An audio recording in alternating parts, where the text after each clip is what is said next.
Welcome to TheoTrade. This is Don Kaufman. August 21st, 2021. Doing the weekend update here on a Saturday morning. Will fragile markets fold under Fed taper talk? That much more here on this weekend's update. First, let's have a little bit of a discussion, a market breakdown. We're going to start here in the most likely of areas, the S&P futures.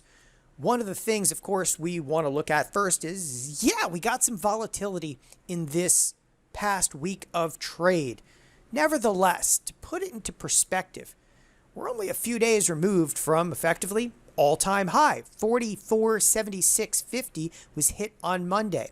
So then the markets get thrown into a degree of turmoil following what would mounted to really some of the Fed minutes, but just to clarify, we were seeing sell-side activity before the FOMC minutes came out on Wednesday, and so taper talk just ultimately threw us into more of a spiral, only to see it bounce back late in the week. All right, push that price action aside for just a moment. One of the things I want to provide here is not a discussion of price action, but it's a much more quantitative look, okay, at really some of the gamma risk that's perpetuating many of these market moves. For that, we just jumped into, once again, 30-day 1 hour. And I say once again because this is something I look at quite extensively, specifically to the S&P futures, because they're open pretty much 24 hours a day, 5 days a week. Very continuous price action. Now, the price action in an incredibly tight channel really kicked off, well, ironically, July 21st. And we're exactly a month later where we got, again, very, very tight price action for an extended period of time. So, okay, with this, it is in very large part, okay, gamma risk that has been perpetuating not only really this tight range, but a lot of the price action within the markets. And I've mentioned gamma risk time and again, but one of the key points to be made with this and what gamma risk really amounts to, it's really a byproduct, if you will, of trading options, okay? What moves the S&P futures in large part today is heavy open interest in volume within given marketplaces. In this particular circumstance, when we're talking about S&P futures, the gamma risk is actually being perpetuated in the SPX, in products like the spiders, in products like the VIX. I mean, in essence, whether you're trading SPX or spider or even VIX, VIX, of course, relates right back to the SPX. All of these are effectively the exact same thing. You're either trading volatility on the S&P 500 or you're trading the S&P 500. But the point to be made here is if we actually channel in an incredibly tight range for an extended period of time, this risk just continues to grow. And we've been discussing this week in and week out. And as this risk grows, it perpetuates, okay, more and more what we term gamma risk. Now, that gamma risk is laid off by market-making firms, proprietary trading firms, banks, and so forth. Most professional firms are not necessarily perfect zero delta, which implies that they do not want to take a lot of directional risk. Actually, most firms are construed as bona fide. If you're considered too big to fail, you are a bona fide hedger, which implies that you should be very close to directionally neutral. Nevertheless, what it amounts to is that most professional firms, they really are trying to achieve some degree of neutrality, and they actually trade with the dynamic of the marketplace. So as the marketplace, for instance, moves up, they trade with the dynamic, meaning they would be buying, for instance, S&P futures. We move down, they start to sell S&P futures. The point, though, to be made with some of the price action that we saw, we expected volatility to kind of explode in this week of trade. And there it is. Volatility did take off to the upside. However, we're left right now wanting more. We're in pretty much the exact same range. So calm down there, cowboy. Don't get ahead of yourself. All we're basically doing is right back in that exact same range where we've been perpetuating this immense amount of risk. I mean, you can't explain it any better than we're literally back in the exact same range. So where does that actually leave us? It leaves us, okay, with a month of accumulation of open interest at these strikes inside of, the S&P. And when I say these strikes, I mean everything surrounding from 44.50 all the way down to, let's call it, 43.50. We're just stacked with risk in this particular area. And it still leaves us, okay, with the impression that coming out of this range is gonna be violence in trade, people. And it's one of the things, I mean, it's probably the most, overbearing aspect that keeps me paying attention to this marketplace right now. All right, so back to the market breakdown. We hit an all-time high, okay? We break down, we rally back up, we laugh, we cry. Intraday ranges and realized volatility takes off to the upside. I think one of the better ways to explain this, if we actually take a look at the SPX throughout the course of the week ripped, okay, outside of the expected move to the downside. The expected move in this previous week of trade was about plus or minus $50. So we ripped to the downside, we ripped back to the upside. But without even going into too much detail, when I start to say realized volatility, that's actual price movement. For that, you can actually go through a study on there. You can throw something like historical volatility. Now, historical volatility is good for 20 days, right? And this is actually something I've looked at quite extensively. But if you are looking for a 20-day period, like, oh, hey, man, it doesn't look exactly like it exploded. That's because most of the realized volatility that exploded was, in essence, 2-3 days of trade this week. So I'll have to actually knock this study down. For example, okay, to the most recent 5-day window, hit apply, hit OK, and you'll actually see, okay, that, again, realized volatility, it really did come up and come up substantially. Now, the reason I actually took this from 20 days down to 5 days is to make a quick point.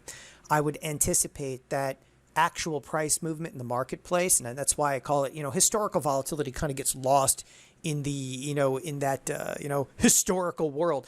It's actual price movement. I just like to put that into context. You should see actual price movement really start to explode higher and higher. If you look over here at the QQQ, this is also on the verge of absolutely ripping. Okay, and it's important to denote. You can feel it, you can see it, and you can actually put it into context. Volatility, actual price movement is picking up, and it's picking up in a big, big way.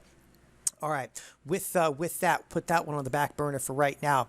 Bonds are also on the back burner. Bonds didn't do that much throughout the course of the week. Okay. But we do, of course, have the Jackson Hole Symposium, which we'll be talking about here momentarily, that do threaten to move bonds. This, to me, was probably one of the most surprising areas of this week of trade, is that the bonds, which were center stage, which was driving most of the action in the marketplace, all of a sudden, okay, fell to, stage left. The bonds didn't really play much of a role in this week of trade, which, again, is a little bit perplexing. Even the volume dropped out there all of a sudden. What took center stage, of course, was, and if you take a look at the notes say it perfectly. You have 5 days inside of the notes that did absolutely unequivocally nothing. Remember, I was pointing out literally last week, the volatility was raging. Volatility was raging inside of the bonds.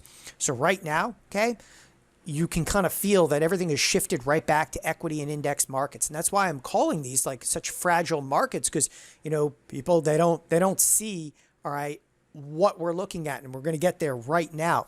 So bonds, they dropped to the back burner. Nevertheless, they're going to be picking up in this coming week of trade, of course, as I said, with the Jackson Hole Symposium. But the Jackson Hole Symposium is much later in the week. All right, the next thing we got to cover here, call volume explodes, okay, as retail kind of fights back. That is a very, very critical aspect here, is that the volume in options, okay, overall, really picked up in this last week of trade. And there's a few specific underlyings I'm going to look at here in just a moment. I just want to mention it to you, though, that, again, call volume absolutely unequivocally exploded, all right, once again. And it really took off in terms of retail trade. Retail trade was out there. They were swinging once again in products like Microsoft, which exploded up some $7.59 just on Friday. Huge gamma squeeze to the upside. Again, I'll explain that here in a moment. I'm just setting the stage, okay, because simply put, when you look at a market breakdown and you had, if you will, all these negatives throughout the course of the week, the S&Ps are coming in, right? So the S&Ps are falling, and all of a sudden this ripping bounce back. But net, what you find out about the bounce to the upside, it's actually heavily retail driven. and really amounted to only a handful of stocks that actually made categorically significant moves to the upside. And when you started looking at those, and I'm bringing up Microsoft because clearly it's one of the stocks that that broke us back to the upside. When you started looking at something like Microsoft, and you can see, like, look at the volume in here. Yet that's the volume on the stock. What's often overlooked is the volume in the options. Okay, it traded a million contracts just in Microsoft. That was enough to start to perpetuate more volume, more hedging activity, and explode the stock into new all-time highs. It's not just Microsoft. You'd also have to look, of course, over at a product like NVDA, which looks almost identical to Microsoft, coming out of an earnings period. Volume already huge from the earnings, but continuation, if you will, to the upside, of course, on a Friday afternoon. If you wanted to put in a nutshell what was actually driving the NASDAQ, on Thursday or Friday, look no further than Microsoft and NVIDIA. I mean, that's where we've actually come to in this marketplace, and that's why I'm saying it's such a fragile market, is when you have two underlyings that can literally influence the outcome of an entire index product and influence the outcome of a trading session. You got problems, people. All right, moving on over here. Oil. Before I go any further, okay, this is actually a large area of concern right now, at least for me inside of the marketplace. Oil markets right now are screaming, okay, that there is, underway some degree of an economic slowdown. And I think, of course, everybody could look for reasons right now to probably want to be bidding up oil. There is turmoil around the world, and yet oil continues to subside to a larger degree. But, just a big round level. I talked about this at the 70 handle. If it would actually break through 70, things were going to get absolutely wicked to the downside, and they have. Another big round number is it's likely to see oil bounce, but down in the 60 handle. And I'm just going to throw a big round number out there, down in the 60 handle. I would anticipate some wicked bounces inside of oil. But the reason that oil matters is because the energy sector, it's definitely not down and out, but just to portray a larger picture, you realize that the energy sector itself, this is the XLE, is still up on a 20% on a year-to-date basis. So when you look at this and you're like, I would anticipate a very, very large rally to ensue, you're like, wait a second. This sector is actually outperforming the S&Ps right now, right? The energy sector is outperforming, okay, if you will, S&Ps. It's actually neck and neck. It's outperforming, if you will, the QQQ, right? It's outperforming even the IWM. But again, this is critical to understand. There is room, okay, for movement to the downside inside of the energy sector, specifically given the fact that it has had a 20% year-to-date gain. And that's why this one cannot be overstated enough. So I'm looking at oil, and oil getting crushed back, and then making assumptions about the energy sector, because the energy sector could start to weigh to a degree against the S&Ps, which it absolutely did in this, of course, last week of trade. All right, so oil could be indicative of, the economy to come, slow down, obviously in the economy. Oil looks like it's, in effect, ahead of that. Okay, pushing on over here. Now I want to look for just a brief moment at some categories of risk metrics. Okay, one of the things I was talking about extensively on some of the updates throughout the course of the week was what we term contango and backwardation inside of the volatility futures. Okay, we're nowhere near it. And this is again, this goes to the point where, when people they assume I'm all bared up with no place to go. I'm really not. The volatility futures in here, they never really even got close to going into backwardation. And what this effectively means is short duration volatility, okay, is considerably lower than longer duration volatility. So volatility still looks, well, like this, where the short duration is at like 20, for instance, half. The longer duration's at, 22.16. And this difference between 22 half and 22.16 is, again, with all the volatility we saw throughout the course of this week, the differential between here seems categorically huge, people. And it's almost like the marketplace, don't worry about it. I've seen much worse over here. And that's exactly what volatility is saying. Okay, volatility is shrugging off a lot of the risks. Now, a lot of people do look at the VIX. I'm not much of a VIX kind of guy. I think this is my predecessor's, kind of volatility indicator. The VIX, okay, just got smacked on Friday, just assuming like, okay, it's all good, man. It's all good. I mean, we just came off of a 25 handle VIX all the way back down to 18.5. These are huge moves in volatility. You want more? Go look at the VVIX. The VVIX was trading in Never Never Land above 130, crushed back to 120. But I'm not actually going to diminish this. Volatility at 120 is still categorically huge. All right. Now, with that discussion, as I said, okay, we look at like what we term risk on, risk off. So the volatility collapse is back down, but volatility is still, and again, categorically speaking, like a very fragile state. And that's, as I said, that very fragile state kind of resonates wherever you look in here. You know, call volumes exploding, driving individual products, driving the entire marketplace. Oil, okay, makes this market that much more fragile. All right. And then to kind of complicate issues, I still think you have to look at the dollar. The dollar, okay, it didn't revert back like some of the volatility products. And I looked at the dollar pretty much like a volatility product. And that confuses a lot of people. But the dollar is on this verge of just exploding to the upside. And the assumption is a very simple one, that if, you know, the world economy is in trouble, and I tend to look at that, if the world is in trouble, if equity markets are about to get into some trouble here, they're going to run to the dollar. And where else are you going to go? You're not going to bonds right now. Again, the bonds, they didn't do anything this week. You saw sell-side activity. They go, nobody cares, right? Some sell-side activity. Everybody runs to volatility products, which they absolutely did this week. And everybody was running to the dollar and running scared. So the dollar leaves us, again, even in a more fragile state moving into next week. All right. Last but not least, on that risk front, it would not be a complete synopsis of the marketplace if we didn't talk about, of course, Chinese markets. This is the FXI.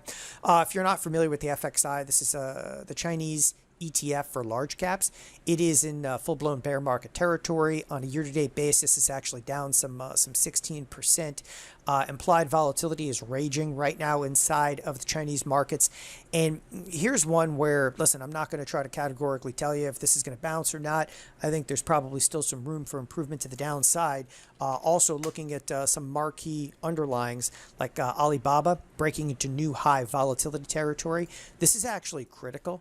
Okay, so the IV percentile is at 100%, which means Alibaba is actually at its highest instance of implied volatility at any point over the last 52 weeks. In fact, it's worth noting, even if you bring up like 3 years, okay, even during the COVID kind of collapse, that's how high volatility really was. I mean, we're right up at the 100th percentile, so keep that in mind, of course. And the reason I'm saying that is, again, there's room to run in here.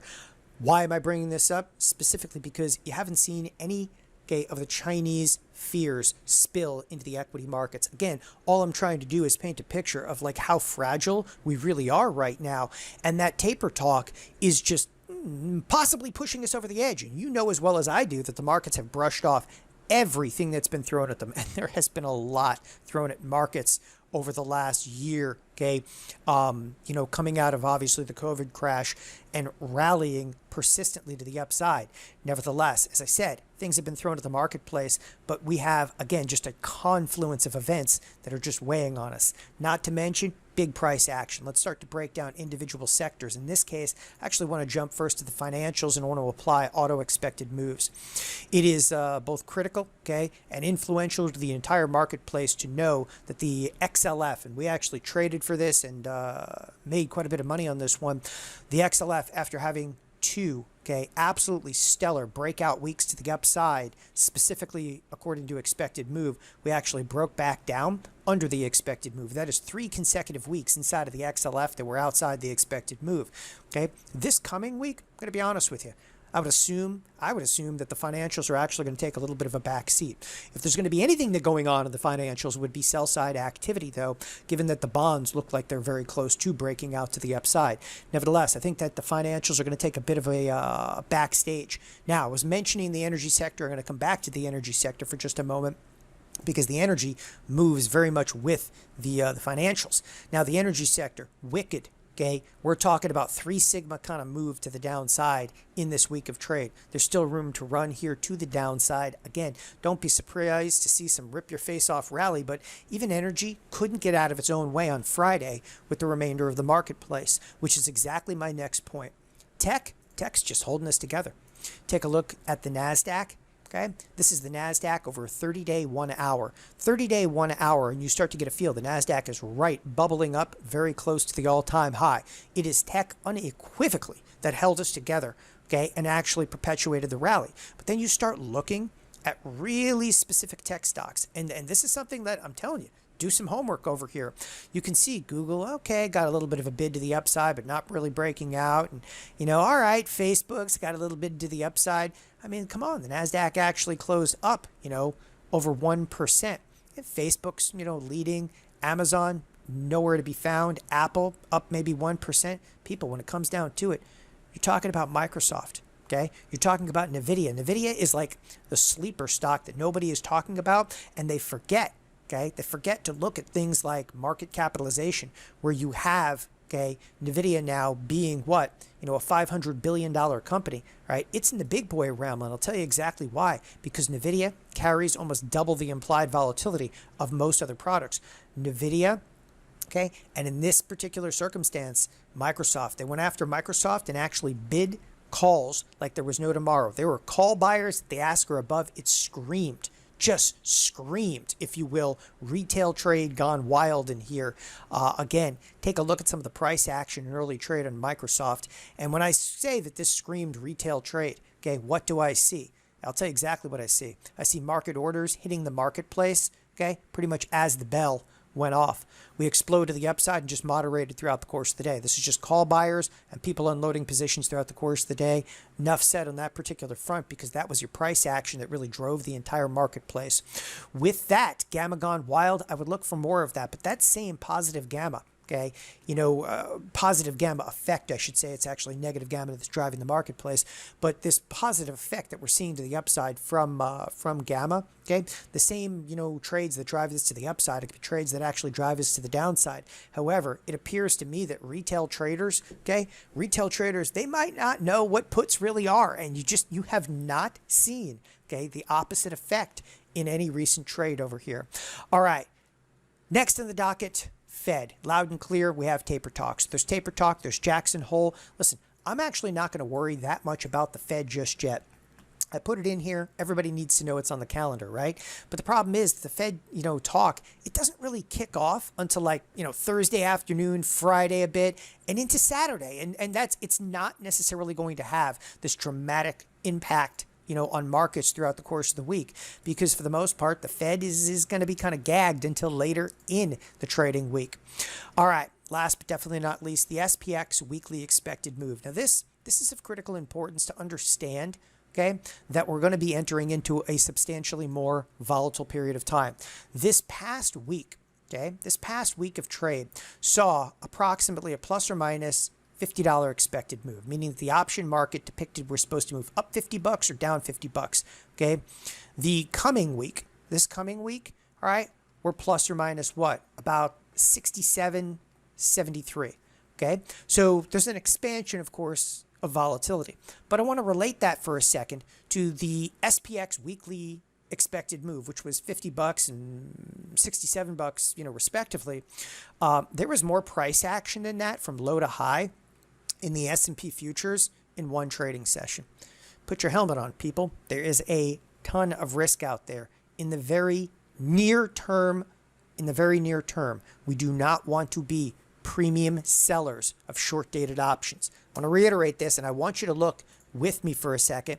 And just to keep this conversation much more, retail friendly, we're actually going to jump over to the spiders. Okay, you have a $67 expected move for the entire week. But the S&Ps, and again, I want to stress this, the S&Ps, they actually saw from the absolute low to the high, they saw over $70 move. Does it make you feel warm and fuzzy wanting to sell option premium for like a whole week, where the entire week says, well, we can only move, like $7, but in one day from low to high, we're moving to that rate? You must avoid selling short-dated premium. If you're going to consider selling premium, you got to run, out to some of these, the longer duration expirations. Longer duration is where premium still lives. They're still up, to 22 vol, 20 vol. Short duration is being attacked by proprietary trading firms that have algorithms that can mitigate their exposure.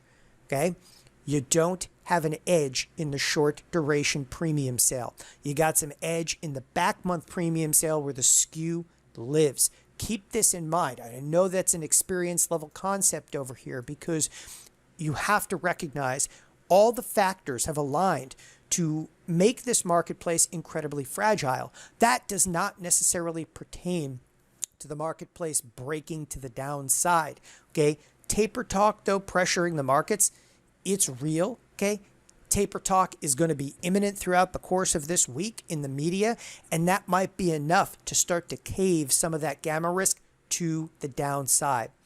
With that, thanks everybody for joining us here at TheoTrade. Have a wonderful weekend. Bye-bye.